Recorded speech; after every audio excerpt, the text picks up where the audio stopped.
Okay, kahapon napanood ko sa balita na uminit ang ulo ni Senador Lito Lapid, yung artista naging politician, senador, sa isang vlogger. Inisip ko, sino kayang vlogger yon? Yung pala, si, yung nasuspended yung kanyang lisensya na si dating attorney Toto Cosing. Pero engineer siya, engineer din siya. Um, Sumusubaybay din ako sa vlog ni attorney Toto Kausing, sorry. Engineer Toto Kausing. Kasi suspended pa yung license niya bilang isang abogado. Pero may alam siya sa batas, syempre. So, panoorin niyo sa balita kung paano suspend yung kanyang license, kanyang pagiging abogado. Medyo, hindi ko alam kung na-disbar o suspended lang. Hindi pa naibabalik yung kanyang pagiging abogado ulit yung lisensya niya. So, dito, kinagagalit ni Senador Lito Lapid na dapat patunayan daw ni Engineer Toto Kausing, yung vlogger, na yung ebidensya na siya yung may-ari ng lupa na pinagtayuan daw ng Pogo.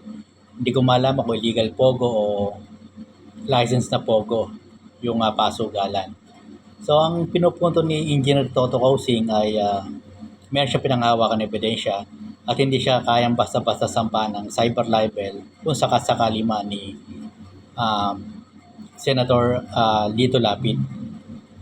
Galit si Senator Lito Lapid doon sa Senate hearing. Medyo napikon siya kay Engineer Toto Kausing, yung vlogger na kanyang tinutukoy. Ngayon, nag-vlog si Attorney Toto Kausing na si Engineer Toto Kausing na tinitira siya ni Senator Lito Lapid pero sala-sala daw. Binasa ni Atty. Toto Cosing kaninang umaga lang yung sa kanyang vlog, yung dokumento na ebidensya na pinanghahawakan niya. Ayon kay Atty. Toto Cosing, kung magsasampa man ng cyber libel tong si Senator Lito Lapid, ay dapat siya magpatunay na hindi totoo yung inaakos sa kanya ng vlogger na si Atty. Toto Cosing dahil meron siyang, at hindi niya pwedeng ibunyag yung kanyang source. Kasi Engineer Toto Cosing, hindi lang siya attorney na na-disbar o na-suspend yung kanilang license bilang isang abogado, hindi lang siya engineer. Siya rin po ay isang kolumnista sa People's Tonight. Kung kayo sumusubaybay sa kanyang vlog, panoorin niya lang po sa vlog ni Engineer Toto Cosing yung kanyang pahayag tungkol doon. Meron siyang binasa mga pangalan na sangkot na ibinunyag sa kanya ng kanyang mga source.